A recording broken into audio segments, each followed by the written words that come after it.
Hey everybody, Mark over here at Twanger's Turntable. I hope this finds you all well. For those that have been tuning into my channel for the past 3 years, I want to sincerely thank you all. I really appreciate you doing so. So let's crack open a drink and say Happy New Year. Health and prosperity towards the new year and going forward. If you're new to my channel, thank you for tuning in. I hope you'll stick around. You'll find something you'll dig. Let's have a cheers to get things going. There we go. So I haven't done very many videos, long form, recently, as those who are familiar with my channel know. Mostly the short videos. And I'm going to leave a link to one of those short videos because it is related to what I'm doing here. So what I'm doing I've never done one of these in my 3 years in the vinyl community. It's the Vinyl Tag. This is the Vinyl Tag 2025, started by Edwin over at Pretty Green Vinyl Guy. I've got my sheet printed out with my answers. So I'm going to give this a go. Call it inspired, if you will. I've watched a couple, and I do have a channel I'm going to shout out at the end as part of the questions, but I'll probably mention a couple as I go along, just because, like I say, I'm doing this partly due to the inspiration of others. I've watched their videos. So one such video was Vinyl Richie. I watched his. I watched my buddy Vance over at Zep Pearl channel, and one other one. I think it was Daryl. Is it Daryl? He's here in Canada. For those who don't know, I am in Canada. I think it's Northern Vinyl Guy. Correct me if I'm wrong in the comments, whatever. My apologies if I got it wrong. But I will leave links. So, and as I alluded to, I'm going to leave a link to one of the shorts I did because it is related to this video. I'll also leave a link to Edwin's channel. So I want to bang through this as quickly as I can because I do have my oldest grandson sitting off camera here because we're going to do a video afterwards. So let's get going. The best purchase of 2024, new or old. So this is one I've wanted for a long time, and I did come across it in a local record store here in Montreal, and I was pretty stoked to find it. It's the one I've wanted. If you've watched my recent videos, you know this has been high on my list of wants. I used to have this on cassette, probably back in 1982 when I was like a 14-year-old punk, but I love this album. I still love it. It is with the original vocalist Paul Di'Anno, who just recently passed away. You saw my videos, you'll know what I mean, but you can search it out. And this is the North American copy with the extra song Rothschild on it, so there's 5 tracks. But it is during their first real world tour and the last to feature Paul Di'Anno. So it's far too short, in my opinion. I wish they did a full album. Maybe there is some in their archive somewhere. Maybe Steve will release those at some point. But yeah, finally got that, and I'm so stoked. Another one I could have chosen for that falls into the second question. 50 years later, best album from 1974. And for me, it is this one. And this one desperately needed a remix. It finally got one. This was originally released in 1974. It is Judas Priest's debut album, Rock-A-Rolla. At that time, it was on Gull Records. They finally received their rights back from Gull Records recently and gave it the remix treatment it really needed.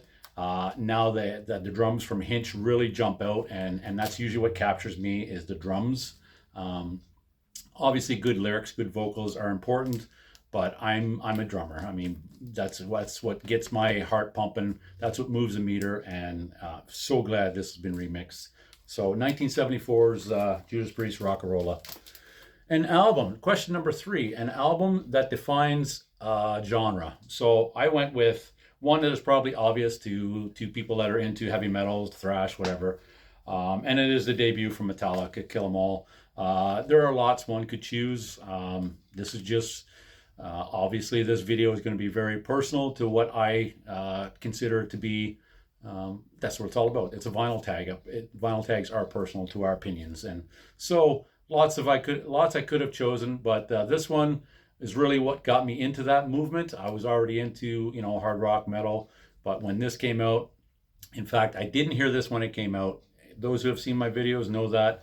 It was when the second one came out, Ride the Lightning. A friend of mine made a blank cassette because that's where most of my music came from back in the day. And it had this on the other side, 90-minute blank tape. Had Ride the Lightning and Kill 'Em All. But this definitely defines that genre, in my opinion, thrash metal. And it's a killer album. Question number 4. Best band from your home country. This is a little tough. As I alluded to, I'm in Canada. I grew up loving Triumph, Rush, The Guess Who, Trooper, so many more. Chilliwack, Prism, all those bands that BTO. But my personal choice, again, if you keyed into what I tend to emphasize, it's the drums. And even on their debut with Rutsy, Rush. Rush is my favorite band, and what I consider the best band from Canada. Um, there are many that are going to choose others, such as maybe Brian Adams, maybe as I alluded to, the Guess Who. You could go with Neil Young. I mean, they can't go wrong with any of those, obviously. And the Tragically Hip. They're so Canadiana. I do love them, but more so their early catalog. I wouldn't suggest I love all their catalog as much. I could argue that with Rush as well. I love the early catalog. But anyway, that's the band I'm choosing is Rush. And yeah, that's the best band from Canada. Number 5, an artist I miss dearly. I have to go with Chris Cornell. Soundgarden, when I think of what he could have done had he lived on. Uh, my preference of music is rock, classic rock, hard rock, metal. And he had an amazing vocal ability that fit into that. And I would have loved to see what he would do, not just with Audioslave, but what he was doing solo, and potentially, they were maybe doing more with Soundgarden. Um, but yeah, I had to go with Chris Cornell. Number 6, best live album in your collection. No question, it's this one. Live After Death, Iron Maiden, my favorite band. During the Power Slave tour, I don't know if they've ever captured a better one. Some could argue maybe Made in England in '88 for the Seventh Son tour, and I know they've done tons more that have more content to them. But this just captures the era that I was really into Maiden, and still my favorite live. Tokyo Tapes from Scorpions is a good one. I do have others I could have chosen, but the question is best live album in your collection, and to me that's the one. Okay, number 7. This is a good one. Your partner just dumped you. What album are you putting on? So, I've been married a long time. I love my wife. She's my best friend. I couldn't dream of meeting anybody better. But of course, as a young teenager, you go through those times where you meet somebody, you really dig them, and then you get dumped or you dump. One of the two. So we've all been there. Most of us. I don't know. I say all, but I don't know. So I chose this one. And my buddy Vance chose this as well as far as a song. But I had already picked my list when I saw your video, Vance. So I said, the hell with that. I'm not changing it. So I went with this. And I love this guy as a drummer. He's a decent vocalist. He's a he's a great vocalist. I mean, I'm not a vocalist. What the hell do I know? But yeah, Hello, I Must Be Going. I mean, this was the follow-up to his debut, Face Values. And they'd just come off the Abacab tour, Genesis, which coincidentally is probably my favorite Genesis album. Not to be a contrarian, but I do like Genesis with Phil Collins on vocals more than Gabriel. But this one was kind of leftovers from that recording sessions of Face Value, although there are some new tracks that he'd written after his divorce, his separation. But it's just, there's lots of upbeat and at the same time melancholy. And the drums on that track, I Don't Care Anymore. I mean, with that reverb on it, that gated reverb, Phil Collins was very much known for that, but he's just an amazing drummer. If you don't know the song, that's the link I'm going to leave below for the short I did. There's hardly a cymbal on it until well into the song, and even then they're just tiny little accents you have to listen for. But I love it. The entire album. I'm going to go through the list of some of the songs just because I think they are, and I got to put my cheaters on for this because I'm not 14 or 15 like I was when I heard this. Starts off with I Don't Care Anymore, which I just mentioned. Incredible tune. I cannot believe it's true. These are all essentially about breaking up or being on your own again and single. Like China, this is about meeting somebody new and you're going to treat them nice.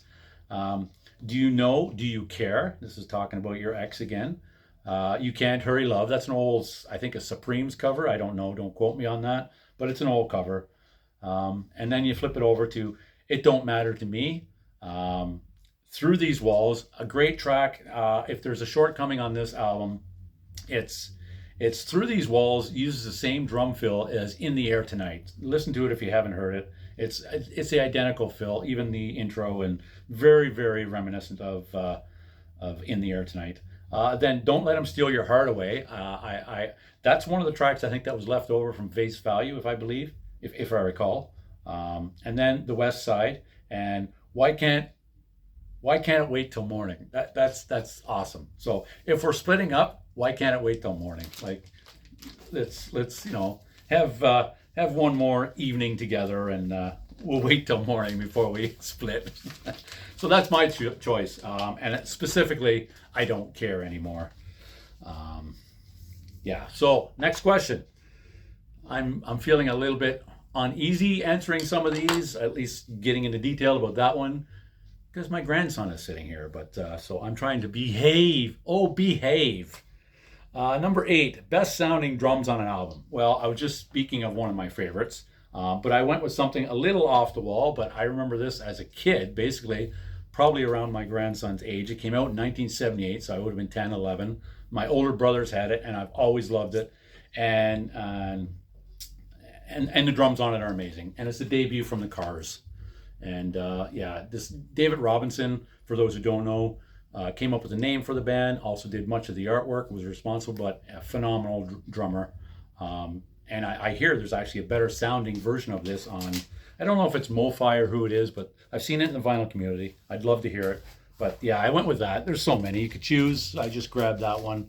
I just grabbed a stack for all of these, and honestly, I didn't give this a hell of a lot of thought, just whatever I thought. Yeah, that works, ditto, ditto. So that's my choice for best sounding drums on an album. Man, Edwin showed The Police, Zenyatta Mondatta. I love that, the drums on that, Stuart Copeland.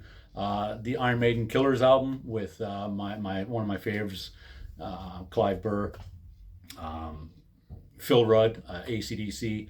Of course, Danny Carey, Any Tool, and of course, I've already mentioned Neil Peart, Emerson, Lake and Palmer. There's so many, yeah. But anyway, I chose the Cars. Number 9, a favorite artist who is members of 2 or more bands. Okay, I went with Ronnie James Dio. I'm trying to speed this up a little bit, get through it. Whether it's with Elf, Rainbow, Sabbath, of course, and then his solo stuff. Ronnie James Dio, just amazing vocalist.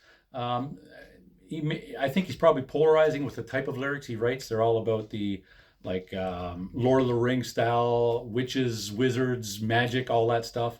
But just killer vocalist, regardless of what he's singing. And so yeah, I chose that. And again, many of these questions, and that's why it's such a good tag, in my opinion. There's so many answers you can go with, and none of them are wrong. That's great. There's no wrong answers here, people. So number 10, Beatles or Stones? Yes, please. So either one for me. I love the Beatles. Maybe a slight edge to the Beatles, but I love the Stones too.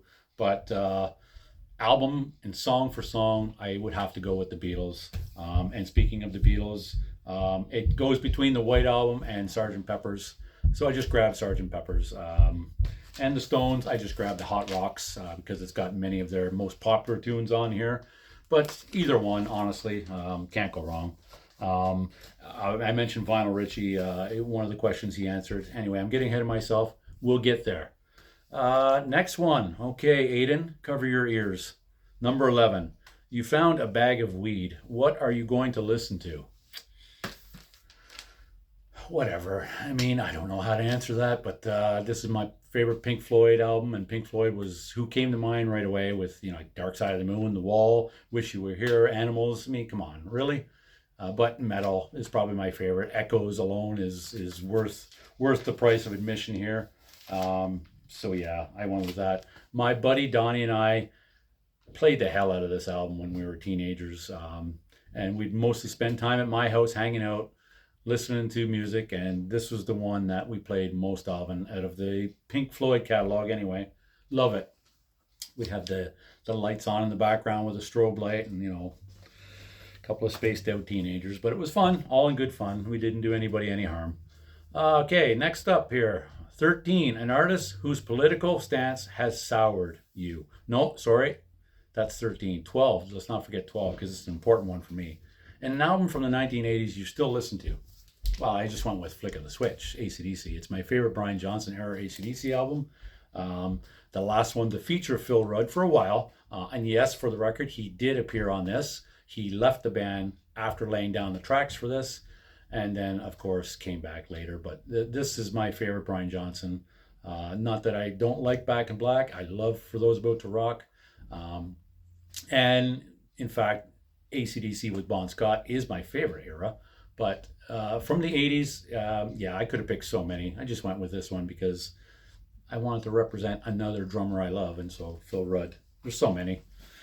13. Now we're at 13. An artist whose political stance has soured on you. I don't really care. I don't pay much attention to the political landscape.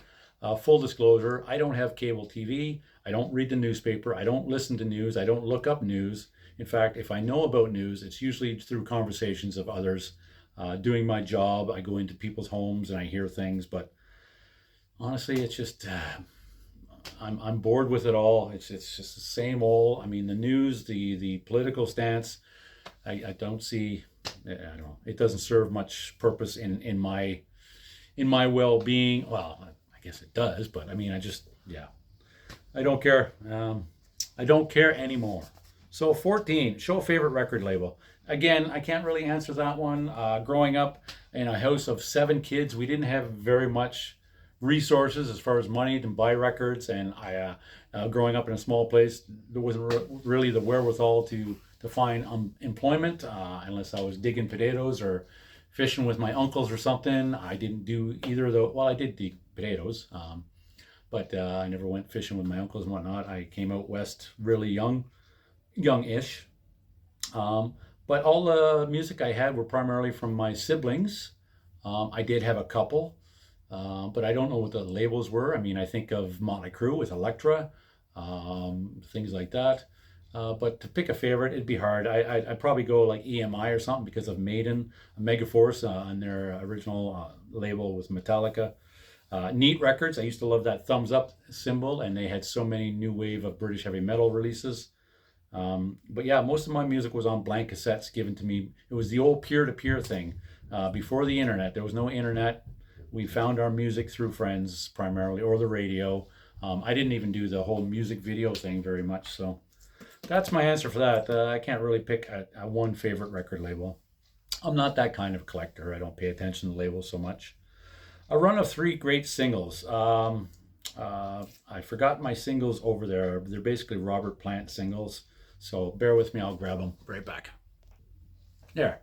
So I got this last year, and it's just a little box set of Robert Plant singles. So Burning Down one side, these are from his debut. Robert Plant, I said Robert Plant, Big Log, the next one. And then In the Mood. I mean, so there's 3 singles, just random kind of thing. But I don't have a lot of singles, 45s, and so this was pretty easy to grab, and I like them all, so there you go. That was number 15. Number 16, a record store purchase that you actually consistently listen to. That's this one right here. It's the only one I have, and I didn't even buy it on Record Store Day. But it's the 40th anniversary of British Steel, which is a 2019 reissue, or Record Store Day. And in fact, the 40th anniversary wouldn't have been until 2020, because this came out in 1980. But yeah, I seen it it was probably later on in 2019 I grabbed this, but it wasn't during Record Store Day. It's just a Record Store Day release. There it is, yeah. If you can see that.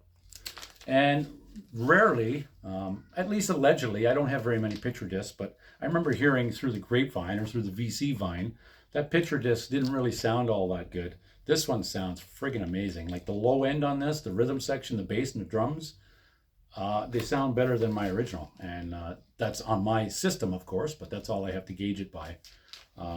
So yeah, I still listen to that quite regularly. It sounds so good, and it's one of my favorite Priest albums, so there you go. Okay, number 17. If you could be reincarnated as any artist, dead or alive, who's it going to be? This is not really my bag.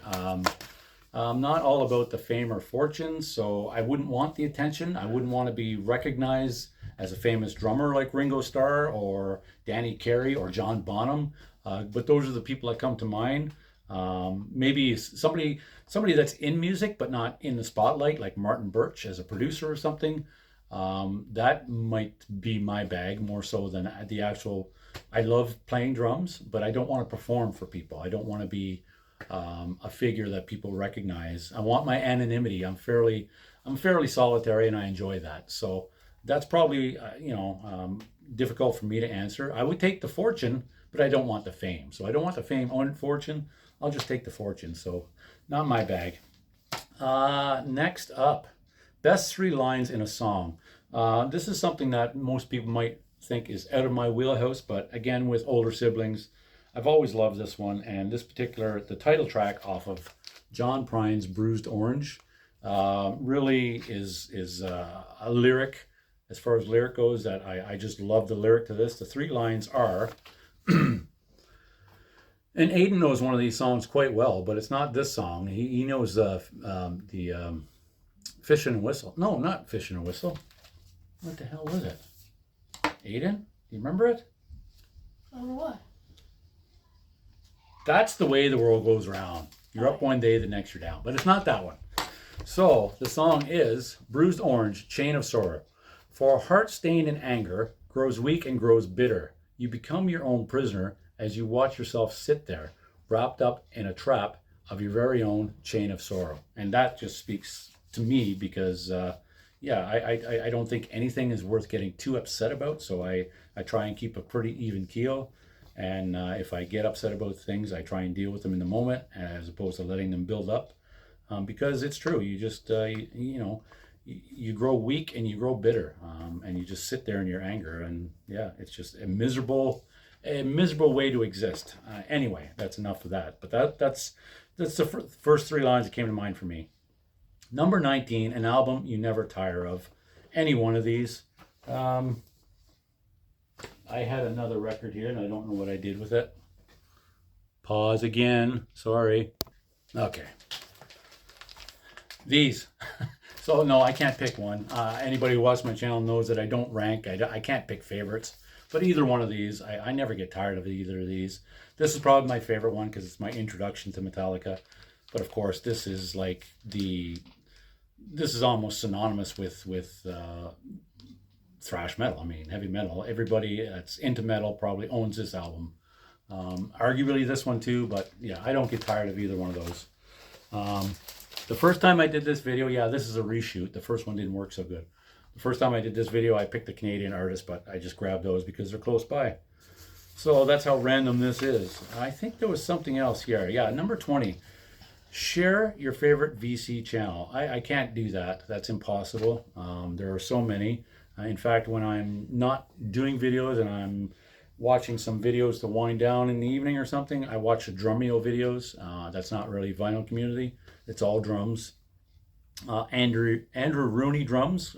He's a drum teacher down in Auckland, New Zealand, that does reaction videos. He listens to drums and it's so, of course this is subjective, but to me I found it quite surprising. He had done some Judas Priest, some Iron Maiden, some Zeppelin, some Rush, Sabbath, and songs that he had never heard before, and that blows my mind. But of course that's my wheelhouse. So when you're somebody that doesn't listen to that regularly and then you hear it for the first time, it's really fun to watch. And he's obviously a fantastic drummer, very knowledgeable.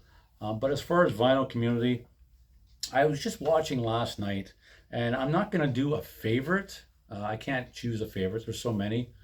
But I'll shout out a new one that I just discovered. He's just getting back into his vinyl. And I guess he had it in storage for 25 years or more. But it's his name is Keith. And Back in the Groove is his channel. So go check him out. Subscribe to him. When I was there last night, I think he had like 50 subs or something. I don't even know. But he just started. That was his first video. But there's so many. I mean, Patrick over at the Vinyl Archivist. Well, it's not Vinyl Archivist anymore. It's PB Thal. John, Bip Bop Boom. So knowledgeable. I love watching her channels. And as I mentioned, Vinyl Richie. You watch his videos, or I watch his videos, and very inspirational because he's just what you see is what you get. He seems like the real article is very organic. He makes it look easy to me, and he's just being himself. So I really enjoy that. There's not a lot of flare and glare and bullshit. It's just straight shooter. I enjoy that, but he has a great sense of humor, which I also enjoy. Those who know me, but I don't need to put it out there for everyone to see. So that's it. That's my 20 questions and answers for the 2025 vinyl tag. I hope you enjoyed that. I enjoyed doing it. I'll leave links to as many of these as I mentioned, and I will see you again soon because I'm going to do another video with the grandson. So we'll see you soon. Take care, everybody. Again, Happy New Year, health and prosperity going forward, and all the best. Thanks for tuning in, new or returning. Much appreciate you doing so. Cheers, everyone. Take care.